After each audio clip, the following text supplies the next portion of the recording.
Conheci o esporte de luta assim bem cedo. Meu pai nunca lutou profissional, mas sempre gostou assim de boxe, dos filmes. O que me influenciou na maior parte da minha infância ali foi os filmes mesmo ali, né? De ação, do Rambo, os filmes do Jean-Claude Van Damme, naquele que em inglês é Bloodsport, mas no Brasil acho que é... Dragão Branco? Dragão Branco. Ah, é o Bloodsport, o grande dragão. O grande dragão branco. Foram filmes assim que marcou minha infância e o motivo que eu digo isso é porque eu lembro assim como fosse hoje, assim, aquela empolgação ali, vendo dois caras ali competindo, e o Jean-Claude Van Damme nesse filme Dragão Branco, ele foi na China competir, que era o comitê, é como o octagon que a gente luta hoje, praticamente da mesma forma, hoje em dia é muito maior profissionalmente, mas foram filmes assim que marcaram assim, eu também sempre gostei bastante de tiro, bomba, então eu gostava muito do Rambo, do filme do Rambo. Não, aquela faquinha, mano, aquela faquinha é a melhor pra mim. Você tá da faquinha, essas faquinhas de brinquedo, assim, eu ganhava, tinha um monte, eu ganhava as faquinhas de brinquedo, botava as paradas do Rambo, bota e tal. Cara. E aí, mais ou menos por volta dos meus 5, 6 anos de idade, eu comecei a treinar karatê, porque nesse filme, como filme americano, nessa época, aqui nos anos 80, o forte aqui era o full contact e o kickbox, mas no Brasil nessa época não tinha. Tinha as artes que eram derivadas da escola japonesa, como o judô e o karatê. Foram as duas artes marciais que nem tinha muito jiu-jitsu nessa época, assim, o jiu-jitsu começou mais assim nos anos 90 no Rio de Janeiro, aí chegou nos finais dos anos 90 em São Paulo forte. É verdade. Então nesse período assim, então foi o karatê, foi o esporte de combate assim que foi mais próximo ali e viável pra gente. Treinei karatê durante bastante tempo, assim, na infância. 6, 7, 8 anos. 6 anos? 6 Nossa, anos, que 7 legal. anos. Isso é bonitinho, né, cara? 6 anos. Criança de 6 anos é muito bonitinho.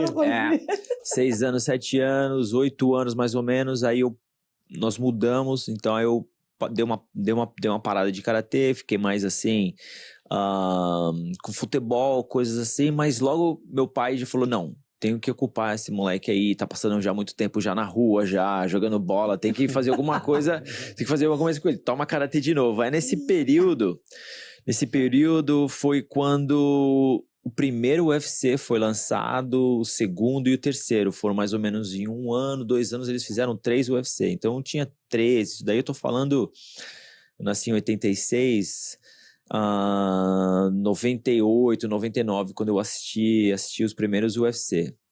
E até então, ouvi sobre o Royce Gracie, que até então não sabia quem era, então era um brasileiro, o Royce Gracie, o UFC foi aqui nos Estados Unidos, e ele ganhou o torneio de Vale Tudo, naquela época que não era MMA, representando a família Gracie e o jiu-jitsu brasileiro. Eu falei, jiu-jitsu brasileiro? Aí eu achei legal a arte em si, porque eu tinha experiência com judô, nesse meio tempo eu treinei judô também, tinha uma experiência muito forte no karatê, mas eu falei, jiu-jitsu é diferente. Aí eu, logo depois de um tempo, encontrei uma academia próximo da casa dos meus pais, onde eu morava ali, que tinha academia de jiu-jitsu, comecei a treinar.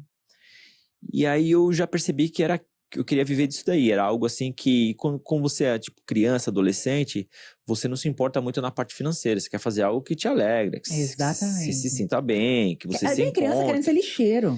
Tem criança agora, tem. Não é? A maioria das crianças eles querem ser bombeiro, polícia, porque é aquela coisa de ajudar, salvar o outro, ser o herói. E depois de 2 anos, por volta dos 15, 16 anos, já algo que eu fazia já o dia inteiro, já chegava assim momentos assim que meus pais até me obrigavam assim a ter um melhor empenho na escola, porque eu queria saber só de jiu-jitsu, mas isso daí foi me dando uma empolgação de algo que eu já sabia já nessa fase, já que eu queria viver disso daí. Como? Eu não saberia, mas o jiu-jitsu era o que eu queria fazer. Então, depois, por volta dos 17, 18 anos, já dava aulas em algumas academias já próximas. Peguei a faixa preta muito cedo, com acho que 21 anos. Nossa! Através do esporte também, eu consegui uma bolsa, me formei em Educação Física em 2008. Nossa, em São Paulo, Universidade Bandeirantes de São Paulo. Em 2009 fiz 2 lutas profissionais, foi quando eu estreiei no MMA profissional. Até então eu tinha mais de 300, 400 lutas em jiu-jitsu, né? Jiu-jitsu não é profissional, é campeonato, então viajava no Rio de Janeiro. A maioria dos campeonatos era em São Paulo. Mundial, né? Mundial no Rio de Janeiro naquela época, no Tijuca, então a gente ia bastante pro Rio de Janeiro competir brasileiro, mundial, e tava já me trazendo do jiu-jitsu, já da competição. E você fazia alguma outra coisa de trabalho?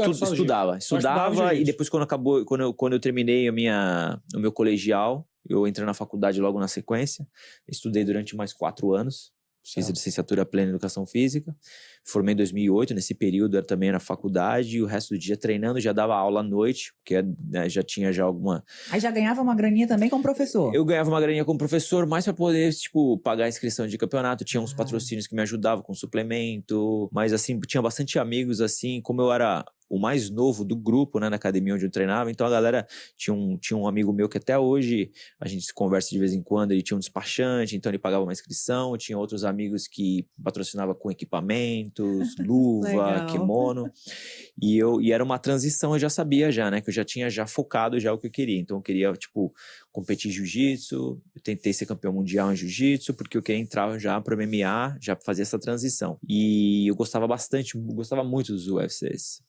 Inclusive, depois de muitos anos, assim, passando a história para frente, eu tive a oportunidade, quando eu estava já nos Estados Unidos, estava com 10 lutas profissionais, 10 vitórias, que eu estava lutando em outros eventos, eu tive a primeira proposta de assinar com o Bellator, que é um evento grande. Sim. Mas como meu objetivo, o meu sonho era o UFC, eu tipo, declinei totalmente o Bellator, sem ter a certeza que eu poderia assinar com o UFC, porque ainda eu acabei lutando de novo fora do UFC, para defender um título que eu era campeão da Califórnia de um evento que chama LFA, que é a base do UFC hoje em dia. Eu lutei nesse evento em 2010 eu mudei para os Estados Unidos, já tinha 3 lutas no Brasil profissional. Aqui eu lutei mais 3, 4 lutas em outros eventos. Assinei com esse evento, que é um evento de grande porte, com um cartel de 7 lutas, 7 vitórias. Lutei mais 4 vezes nesse evento e assinei com... Aí eu tive a proposta, depois do Bellator, eu lutei mais uma vez esse evento, com um atleta duro também, invicto. 3 meses, 4 meses que antecederam esse evento, eu tinha negado a proposta pro Bellator. Lutei, ganhei, e foi aí quando o UFC entrou em contato com a gente e quis me assinar. Isso foi em 2014. Ano que vem faz 10 anos que eu...